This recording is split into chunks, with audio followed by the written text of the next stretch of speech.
Good morning everyone. जैसे कि last class में हमने महमूद ऑफ गजनी के बारे में देखा था, उसी टॉपिक को आगे बढ़ाते हैं और देखते हैं आगे क्या होता है। According to this account provide by the 13th century writer Al Qazwini, the total amount of gold, silver and jewels was more than 13,000 dinars. क्या होता है कि 13वीं शताब्दी का जो लेखक हुए हैं उसका नाम था एल कज़विनी द्वारा, उनके द्वारा प्रदान किए गए इस लेख के अनुसार पता चलता है कि सोने, चांदी और जेवरात की कुल मात्रा 13,000 दिनार थी। आगे देखते हैं हम। Mahmud return to Ghazni after collecting a generous booty. Mahmud जो उन्होंने लूटा था उनको इकट्ठा करने के बाद गजनी लौट गया,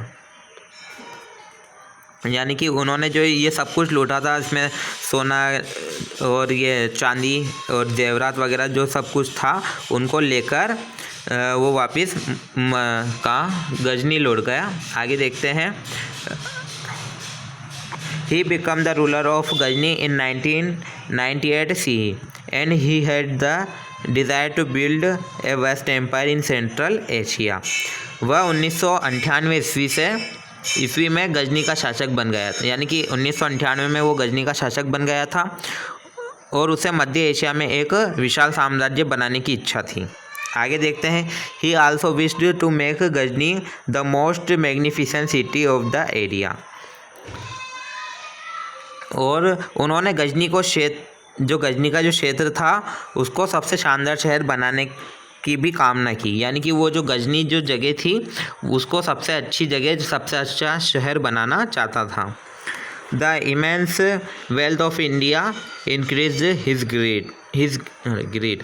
भारत की अपार जो संपदा ने उसका लालच बढ़ा दिया, यानी कि हम जानते हैं जैसे कि ये प्राचीन समय में, यानी कि जो पहले के टाइम पर भारत को सोने की चिड़िया कहा जाता था, क्योंकि यहाँ पर अपार संपदा थी, यहाँ पर बहुत भंडार थे, सोना चांदी हीरे जवाहरात वगैरह बहुत चीज़ें थी यहाँ पर, इसलिए भारत को सोने की चिड़िया कहा जाता था। तो इसी कारण भारत की संपदा यानी कि यहाँ के जो खजाने को देखकर उसका लालच और बढ़ गया था। आगे देखते हैं। As a result of this, he invaded several places including Punjab, Multan, Peshawar, Kannauj, Mathura, Somnath and Taneshwara between 1000 CE and 1025 CE. इसके परिणाम स्वरूप उन्होंने 1000 ईस्वी से 1025 ईस्वी के बीच पंजाब हुआ, मुल्तान हुआ, पेशावर, कन्नौज, मथुरा, सोमनाथ और थानेश्वर सहित कई स्थानों पर आक्रमण किया था, यानी कि 1000 से 1025 ईस्वी तक वो इन जगहों पर आक्रमण कर चुका था। आगे देखते हैं।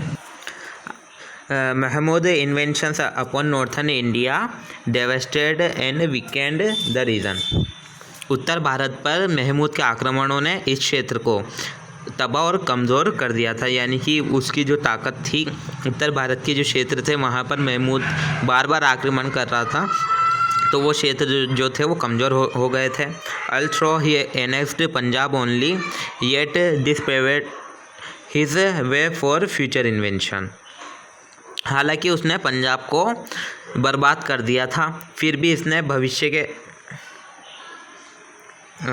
he carried away massive amount of wealth along with massive prison which included land, intellects and skilled artisans। यानी कि क्या हुआ, हालांकि उसने पंजाब को बर्बाद कर दिया था, लेकिन फिर भी उसने भविष्य के आक्रमणों के लिए अपना मार्ग प्रशस्त किया, यानी कि वो भविष्य में आक्रमण करना चाहता था, तो उसके लिए उसने अपना मार्ग प्रशस्त किया था।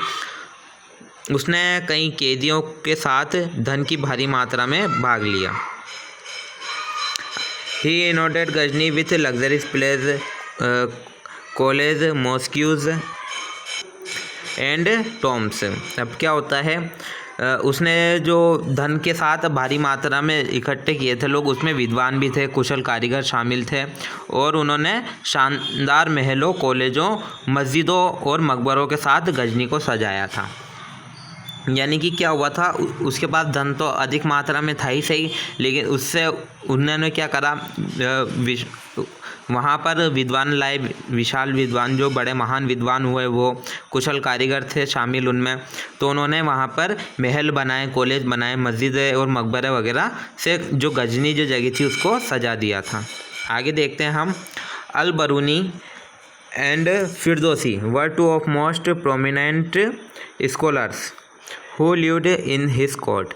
यानी कि अल बरूनी नाम का और एक फिरदौसी नाम का दो सबसे प्रमुख विद्वान थे। ये दो विद्वान थे जो उनके दरबार में रहते थे। यानी कि जो महमूद का जो दरबार था उसके दरबार में दो ये महत्वपूर्ण जो प्रमुख विद्वान हुए ये वहाँ रहते थे।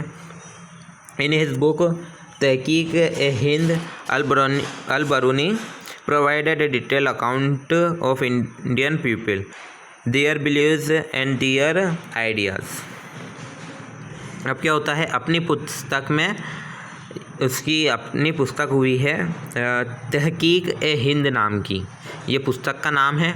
इसमें अल बरूनी ने भारतीय लोगों और उनकी मान्यताओं तथा उनके विचारों का एक विस्तृत विवरण प्रदान किया है। आगे देखते हैं। शाहनामा द बायोग्राफी और Mahmud was written by Firdausi. यानी कि महमूद की जो जीवनी लिखी गई है, शाहनामा नाम है उसका, जो फिरदौसी जो विद्वान हुआ है उसके द्वारा लिखी गई थी। आगे देखते हैं। The success of Mahmud did not show any interest in India after his death. Mahmud के उत्तराधिकारियों ने उसकी मृत्यु के बाद भारत में कोई दिलचस्पी नहीं दिखाई। यानी कि जब महमूद मर गया तो जो उसके उत्तराधिकारी जो हुए हैं उन्होंने भारत में कोई दिलचस्पी नहीं दिखाई थी, उनको इंटरेस्ट नहीं दिखाया था।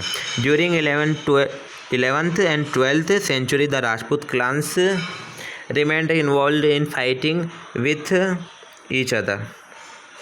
11वीं और 12वीं शताब्दी के दौरान राजपूत वंश एक दूसरे के साथ घुलने मिलने में रहे। आगे देखते हैं। Various Muslim traders and Sufis religious saints came and settle down in India. विभिन्न मुस्लिम व्यापारी और जो सूफी संत होते हैं, यानी कि धार्मिक जो संत होते हैं, भारत में आकर बस गए इस समय। Now interaction between the Hindus and the Muslim had started definitely but in a small manner। अब हिंदू और मुसलमानों के बीच बातचीत निश्चित रूप से शुरू हुई थी, लेकिन एक छोटे से तरीके से।